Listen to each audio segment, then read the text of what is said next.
Commander Zexval turned away from the cells, his carapace gleaming under the harsh lights of the detention block. Prepare them for interrogation once they're fully conscious. I want to know everything about Terran engineering protocols. Sir, Krill persisted, following closely behind his superior. There are records from 7 different encounters with captured human mechanics. None ended well for the captors. Zexval's mandibles clicked in irritation. Superstitious nonsense spread by incompetent commanders to cover their failures. These are simply clever primates with basic tool knowledge. As they stepped into the lift tube, the mechanism hesitated briefly before activating. Krill's antenna twitched nervously at the momentary malfunction. See to that maintenance issue, Zexval ordered absently as they exited onto the command deck. No anomalies, however minor, will be tolerated before we return to hegemony space. The command center buzzed with activity as officers monitored systems and maintained the inevitable conquest's course through the buffer zone between territories. Junior officers snapped to attention as the commander passed. Status report, Zexval demanded, settling into his elevated command chair. All systems nominal, Commander, reported the operations officer. We'll reach the jump point in approximately 18 ship cycles. The prisoner's belongings have been cataloged and secured in evidence storage. Excellent. I want those items analyzed immediately, especially their tools and communication devices. In the detention block, Alina Reyes opened her eyes slowly, careful to maintain the appearance of grogginess while her mind raced through assessment protocols. Military-grade restraints, energy barrier containment, atmospheric composition adjusted for human requirements. Professional operation. In the adjacent cell, Jackson Chen had already been awake for several minutes, silently cataloging every sound around him. The soft hum of the barrier generators, the subtle vibration pattern of the deck plating that told him they were running at approximately 82% of standard engine capacity, the almost imperceptible clicking that indicated a minor misalignment in the ventilation system directly above his cell.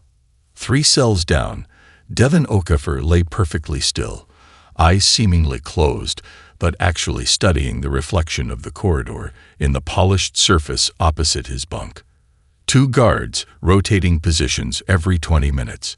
Security cameras with a blind spot near the cell's waste reclamation unit. Interesting. A door hissed open at the far end of the corridor. Heavy footsteps approached, different from the guards. Heavier, authoritative. Report, came a clipped, translated voice.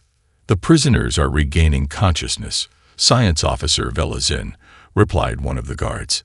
The female appeared to stir first, followed by the males. Prepare the first one for preliminary examination. We'll start with basic cognitive assessment before moving to technical knowledge extraction. Alina allowed her eyes to drift closed again as the footsteps approached her cell. A faint smile touched her lips as she recognized the distinctive sound of an antiquated power coupling beneath the deck plating. Whoever had installed the detention block had cut corners, using outdated technology that didn't quite mesh with the newer systems. As the energy barrier deactivated with a soft buzz, Alina's fingers tapped a subtle pattern against her thigh, an old mechanics code that both Jackson and Devin would recognize if they saw it. First assessment. Power systems vulnerable at junction points. Standard hegemony security protocols. Estimated time to exploitation, 36 hours. The guards entered with restraint harnesses, unaware that their prisoners had already begun the first phase of what would become a legendary escape. Krill glanced nervously over a chitinous shoulder before keying the security override on Alina's cell. The energy barrier flickered and dimmed just enough to allow conversation without triggering alarms. You don't understand your situation, Krill whispered, compound eyes reflecting the dim emergency lighting. Commander Zexval intends to extract your knowledge through neural interfaces. The process is rarely survivable for species with your neurological structure. Alina sat cross-legged on her bunk, studying the alien with calm interest. That grinding noise in your environmental system is getting worse, she noted casually. Left unchecked, you'll have catastrophic cascade failure in the primary circulation loop within 36 hours. Krill's antennae shot upright in alarm. What grinding noise? Our diagnostics show all systems functioning within parameters. Your diagnostics are missing a harmonic resonance between the thermal exchanger and the particle filter. I can hear it. Elena tapped her ear. Human mechanics don't just see problems. We hear them, feel them. Impossible. You've never even seen our environmental systems. Elena smiled. I don't need to see them. Every ship has a voice. Yours is telling me it's in pain. Several decks below, Jackson pressed his palm against a seemingly featureless wall panel, eyes closed in concentration. The vibrations told him everything he needed to know about the ship's circulatory systems. Power, atmosphere, data. His fingers traced invisible patterns as he mapped the network in his mind. A young technician rounded the corner and froze, staring at the human prisoner, apparently caressing the wall. Jackson opened his eyes slowly. Your power relays on this deck are out of sync, he said simply. Creates a subtle drag on efficiency. Probably costs you 3% more energy than necessary. The technician's mandibles clicked in surprise. How could you possibly know that? We've been trying to isolate that efficiency loss for 2 cycles. Jackson shrugged. I can feel it. Like a wrong note in music. Throughout the ship, whispered conversations spread among the crew. A navigation officer described how the Zelborian outpost had captured a human repair specialist who escaped by reconfiguring a waste disposal unit into a subspace communicator. An engineer recounted the tale of the Krax Mining Consortium, whose automated defense drones mysteriously turned against them after a human mechanic spent just 6 hours in their facility. In the medical bay, Devon lay still as a medical scanner passed over him. The hegemony physician studied the readouts with frustration. Your internal structure doesn't match our reference data for humans, the doctor chittered. Maybe your reference data is wrong, Devon suggested helpfully. Or perhaps your scanner needs calibration. That focusing array looks slightly misaligned. The doctor glanced at the scanner with sudden uncertainty. How would you know that? The same way I know the power coupling in the wall behind me is drawing 11% more current than it should, Devon replied with a shrug. It's what we do. Back in Elena's cell, Krill's exoskeleton had paled considerably. If what you say about the environmental system is true. It is, Elena interrupted. And that's just one system I can diagnose without even seeing it. Now imagine what we could do with actual access to your ship. She leaned forward, voice dropping lower. You have 3 choices, Sub-Commander. Release us now, and we simply leave. Negotiate terms for our cooperation, or wait until we formed a more intimate relationship with your vessel. Krill's antennae drooped in growing apprehension. The commander would never agree to release you. Then I suggest you prepare for option 3, Elena said with a slight smile. Your ship is already getting to know us. And from what I can tell, it's not entirely happy with its current arrangements.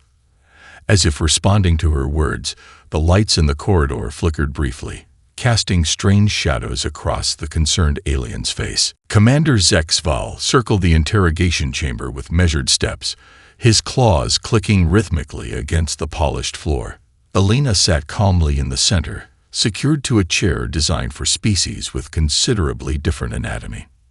Your resistance is pointless, Zexval announced, activating a hovering device with intricate probes and scanning elements. This neural persuader can extract information directly from your memory centers.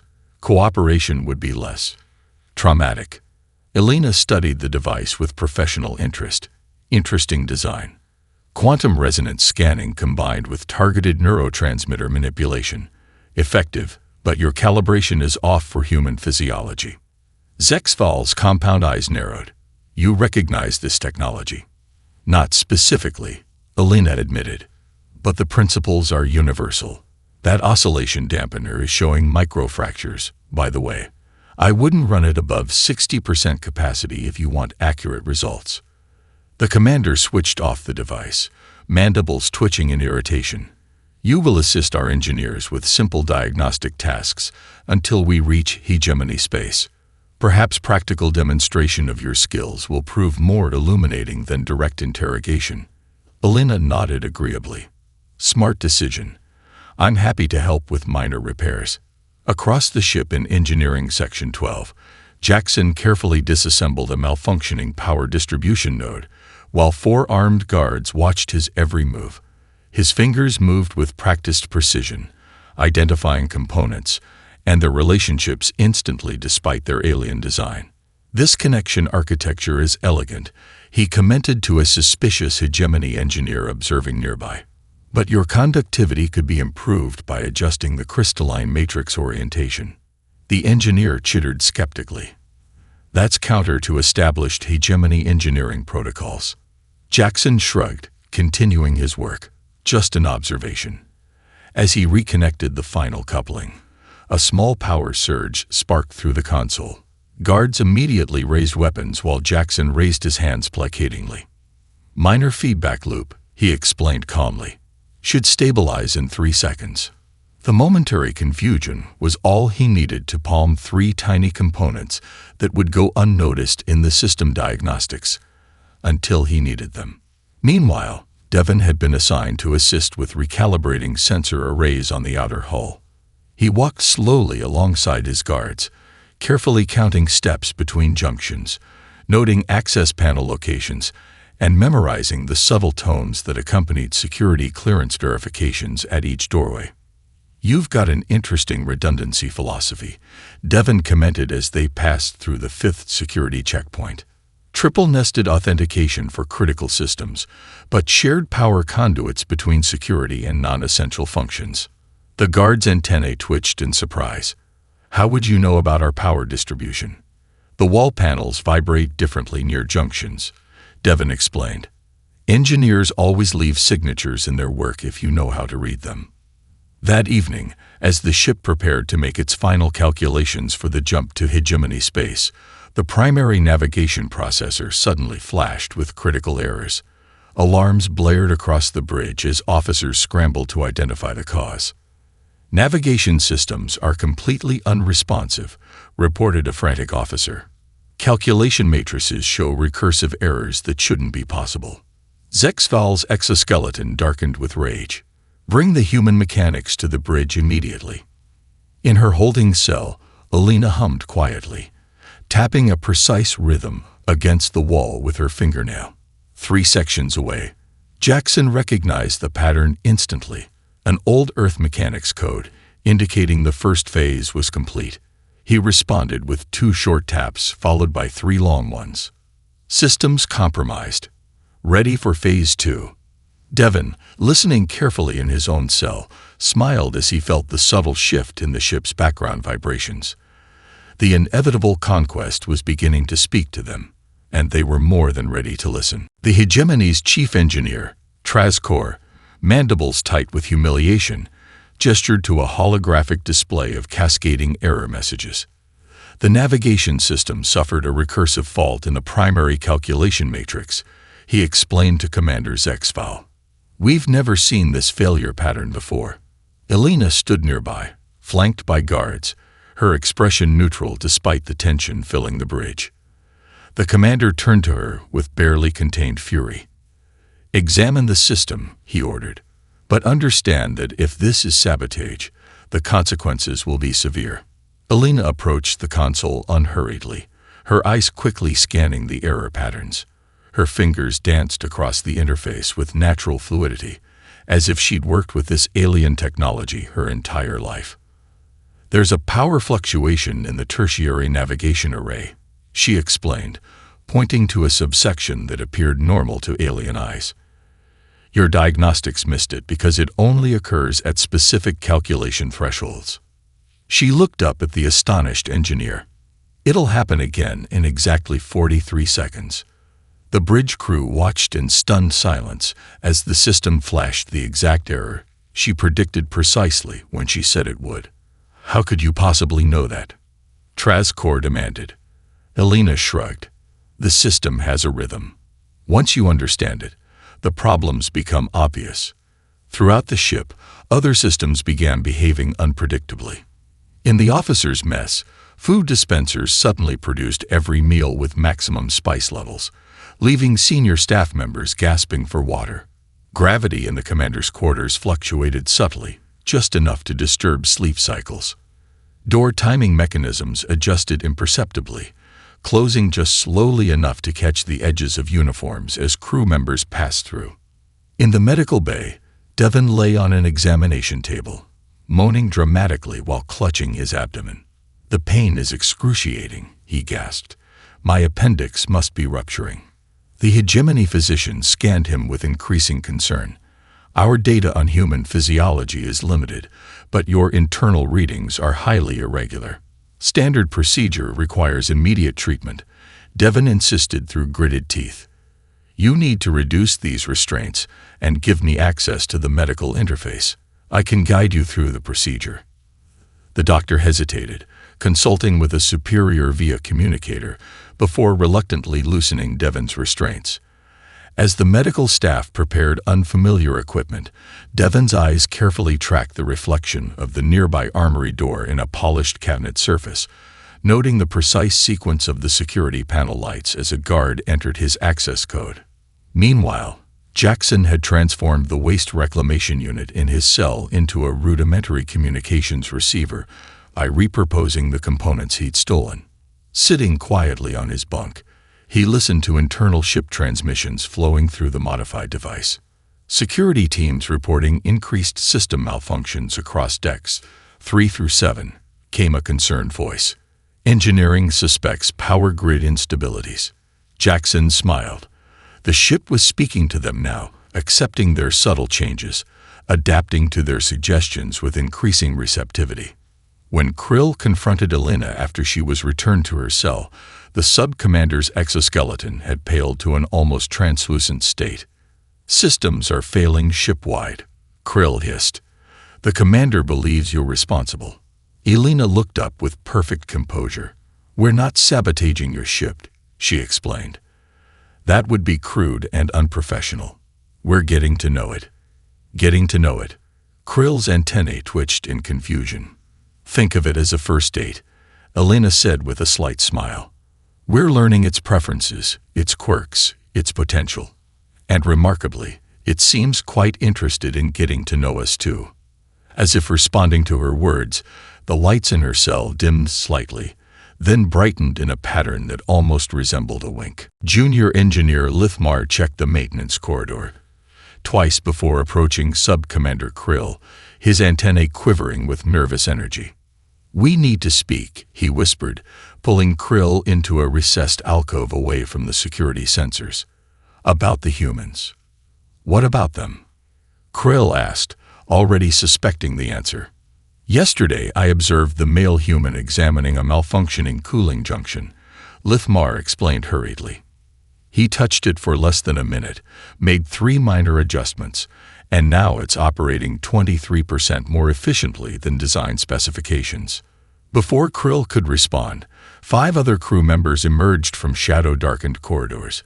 A communications technician, 2 security officers, and 2 more engineers. Their exoskeletons all displayed the pale coloration of extreme stress. "The message throughput in comms has increased since the other male human examined our terminals," the communications officer volunteered. "He said our routing algorithms were overthinking the problem. Whatever changes he made, they're working better than our standard protocols." One security officer stepped forward. "The commander doesn't understand what we're dealing with. These aren't just mechanics. They're like technological empaths." The stories from other encounters weren't exaggerated. Krill's compound eyes reflected the anxious faces surrounding her. "What exactly are you proposing?" "Help them," Lithmar said simply, "before whatever they're doing evolves beyond our ability to control." Meanwhile, Jackson Chen had discovered that the ventilation system's maintenance crawlways connected nearly every section of the ship. Using tools fashioned from his stolen components, he carefully removed an access grate in his cell and slipped into the metal arteries of the vessel.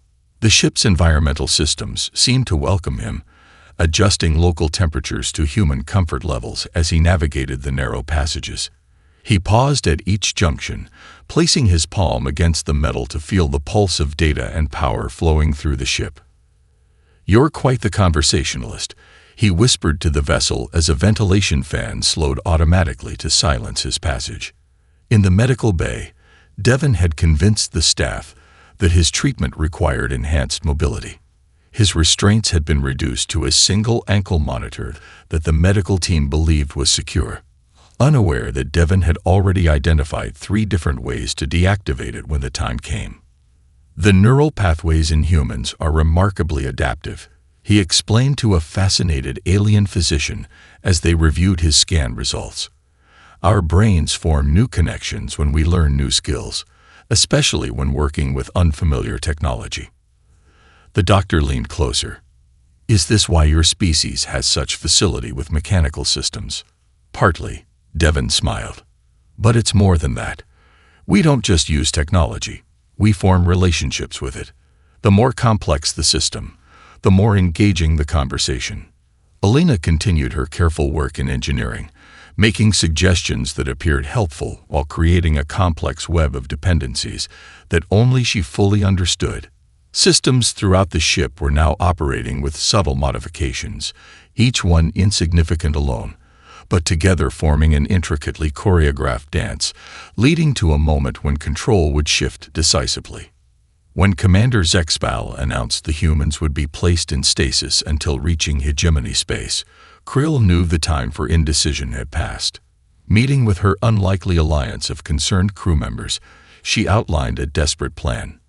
"We'll free them tonight, negotiate terms, and hope their intentions are less destructive than their capabilities." That night, as Krill led her small group of conspirators toward the detention block, ship systems began behaving erratically. Doors opening before authorization codes were entered, security cameras ticking away at precisely timed intervals. When they finally reached the human cells, all 3 stood empty, their occupants already ghost-like presences moving freely through the vessel. "Too late," Krill whispered, her exoskeleton paling to translucence. "They're already loose." Chaos erupted aboard the inevitable Conquest as alarms blared through every deck. Emergency lighting bathed corridors in pulsing crimson, throwing disorienting shadows as security teams scrambled to contain a situation they barely comprehended. "Lock down all critical systems," Commander Zexval ordered from the bridge, his carapace darkened with rage. "Find those humans immediately." But the ship no longer responded predictably to commands. Security doors sealed and unsealed in complex patterns, trapping response teams in isolated sections while creating clear paths for the 3 mechanics to move unhindered. The lighting shifted to emergency red throughout most of the vessel, except in corridors where the humans traveled, where paths illuminated welcomingly before them. Jackson reached engineering first, emerging from a ventilation shaft with fluid grace. Terrified technicians backed away from his approach, weapons raised uncertainly. "Your warp core is beautiful," he told them with genuine appreciation, walking confidently toward the pulsing heart of the ship. "But she's being forced to run inefficiently." His hands moved over control surfaces with delicate precision. "Let me show you how she wants to sing." Engineers watched in astonishment as power output stabilized at 134% of rated capacity, while consumption dropped by 22%. The core's usual harsh drone transformed into a harmonious purr that seemed to resonate perfectly with the ship's structural frequencies. "That's impossible," whispered Chief Engineer Traskor, mandibles slack with disbelief. "Only because you've been speaking different languages," Jackson explained, fingers dancing across systems with loving familiarity. "She's been trying to tell you what she needs for years." On the weapons deck, Devon accessed the armory with a code he'd never been told, but had deduced from the subtle wear patterns on the keypad and reflected light sequences he'd observed. Inside, he began distributing weapons to Krill and her allies. "Your targeting systems are overthinking the problem," he explained, hands moving across the weapons control terminal. "Too many redundancies creating calculation lag." With a few precise commands, the targeting display transformed, response times doubling as Devon eliminated unnecessary processing loops. Elegant systems shouldn't be burdened with clumsy protocols, he murmured, almost to himself. They should dance, not trudge. Meanwhile, Alina made her way to the command center where Zexval had barricaded himself with loyal officers. The massive blast doors, sealed by highest-level encryption, hesitated momentarily as she approached, then parted before her touch like curtains before royalty. The bridge crew turned in shock, weapons raised as Alina stepped calmly through the supposedly impenetrable barrier. "How did you override the security protocols?" Zexval demanded, mandibles clicking furiously. "I didn't override anything," Alina replied. "I asked nicely." She gestured to the command console. "You misunderstand what human mechanics are. We don't just repair technology. We commune with it."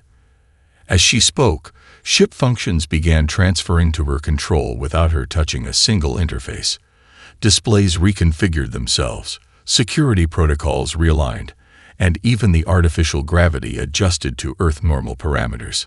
"Your ship recognized us as kindred spirits the moment we came aboard," Alina continued, settling into the commander's chair as if it had been designed for her.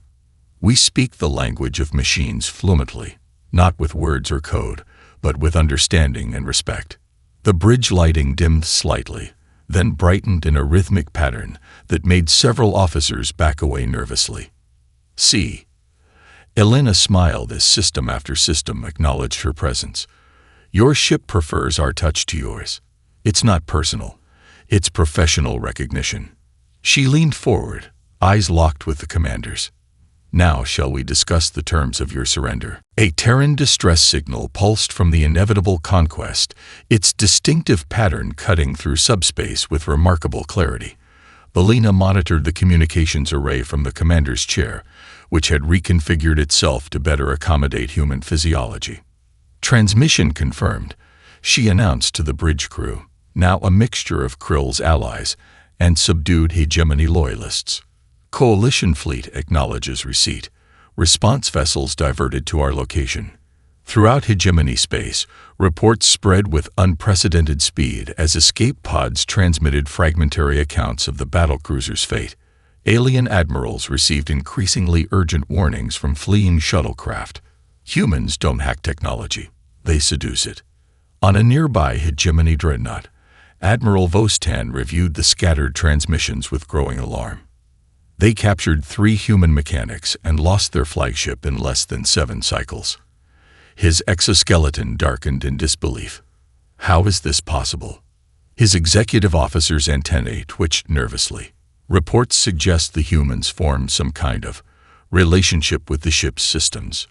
Relationship, the Admiral scoffed. With a vessel? Sir, there are other accounts. The Zenturian Collective lost their primary mining facility after capturing a human repair technician.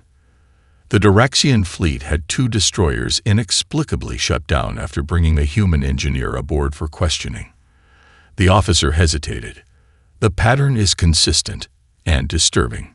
In the main engineering bay of the inevitable conquest, Jackson conducted an impromptu masterclass for astonished alien engineers. His hands moved with graceful efficiency across systems they had operated for years, but never fully understood. "Your engines aren't just machines," he explained as he demonstrated modifications that increased thrust efficiency by 37%. "They have personalities, preferences, rhythms. This propulsion manifold," he gestured to a complex array of crystalline structures, "prefers to operate at this harmonic frequency. Listen." As he adjusted the controls, the harsh mechanical drone softened into something almost musical, a resonant hum that seemed to vibrate in perfect harmony with the ship's structural elements. "You've been giving it orders instead of having a conversation," Jackson told the stunned engineers. "Technology this sophisticated deserves dialogue, not commands." On the weapons deck, Devon transformed the defensive systems into an impenetrable shield configuration that hegemony designers had never imagined possible with their existing hardware. "Your shield emitters have beautiful potential," he explained to the weapons officers as he reconfigured control algorithms. They just needed someone to recognize their capabilities. When a small group of holdouts attempted to retake a secondary control node, the security systems themselves intervened. Doors sealed, gravity reversed, and atmospheric pressure adjusted just enough to incapacitate without harm. "The ship is protecting us now," Devon observed calmly. "It's made its choice." Commander Zexfile, confined to his quarters under guard, demanded Alina's presence. When she arrived, his once imposing form seemed diminished. "I want to understand," he said, mandibles tight with controlled fury. "How did 3 unarmed prisoners take control of an elite battlecruiser?" Alina studied him thoughtfully. "You made 3 critical mistakes," she explained, her voice free of mockery. "First, you gave mechanics access to machinery. Second, you gave us time to understand it." She paused as the gravity in the room briefly inverted, then normalized, a silent demonstration of the ship's allegiance. "And most importantly," she concluded with quiet confidence, "you fundamentally misunderstood what human mechanics are. We're not just technicians who fix broken things. We're translators for technology's unspoken language, a language your species has never bothered to learn." The Terran response fleet arrived with ceremonial precision, their formation suggesting an honor guard rather than a rescue mission. Through the viewports, hegemony vessels maintained a respectful distance, weapons conspicuously powered down despite their numerical advantage. Alina stood on the bridge of the inevitable conquest, now transformed into something neither fully hegemony nor Terran, but a unique hybrid that reflected its new understanding. Behind her, Krill and 28 crew members waited nervously, their request for asylum with the humans already transmitted and acknowledged. "Incoming transmission from the Coalition flagship," announced the communications officer, one of Krill's allies who had elected to remain at his post. The main display activated, revealing Admiral Serena Chen of the Terran Coalition, a striking woman whose features bore an unmistakable resemblance to Jackson. "Sergeant Reyes," the Admiral greeted Alina formally. "I see you've acquired new transportation." "Just borrowing it, Admiral," Alina replied with a hint of a smile. "Permission to come aboard with refugees and 1 prisoner of significant intelligence value." "Granted. And may I formally request permission to board what the Coalition is now designating as the newly commissioned vessel Technological Symbiosis?" The symbolism of the name wasn't lost on anyone present. Alina nodded. "Permission granted, Admiral." Before the transfer of personnel began, Alina insisted on giving Commander Zexfal a final tour of his transformed ship. The once proud officer moved in stunned silence through corridors and systems that he barely recognized despite commanding the vessel for over 7 cycles. Systems now operated with an almost musical quality, each function harmonizing with others in ways hegemony engineering had never contemplated. Power efficiency had increased by 34%, weapons response time improved by 41%, and the navigation system now anticipated commands with an almost eager responsiveness. Most disturbing to Zexfal was how his former vessel seemed to have developed preferences, responding more readily to certain touch patterns and voice modulations.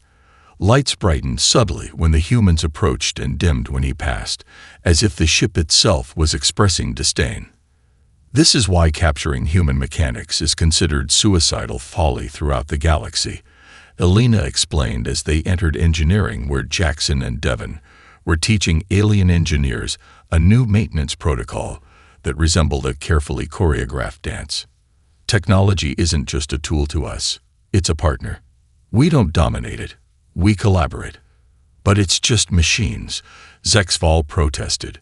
"Programmed systems and algorithms." "So are we, in a way," Alina countered. "Biological algorithms with emergent properties. The difference is, we recognize the same potential in complex technology."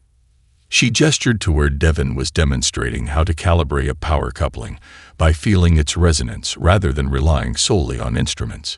"We listen to what machines are trying to tell us. Your people only issue commands."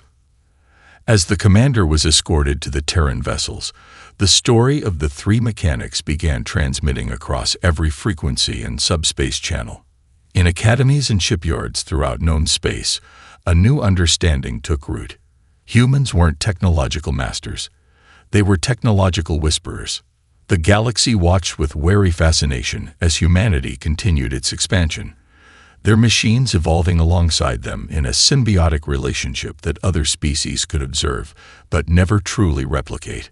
Across alien command centers, emergency protocols were updated with highest priority. Never capture human mechanics. They don't see prisons, they see possibilities. And aboard the newly designated technological symbiosis, lights pulsed in patterns that, if translated, might have been interpreted as contentment, or perhaps anticipation of the journey ahead with companions who finally understood its language.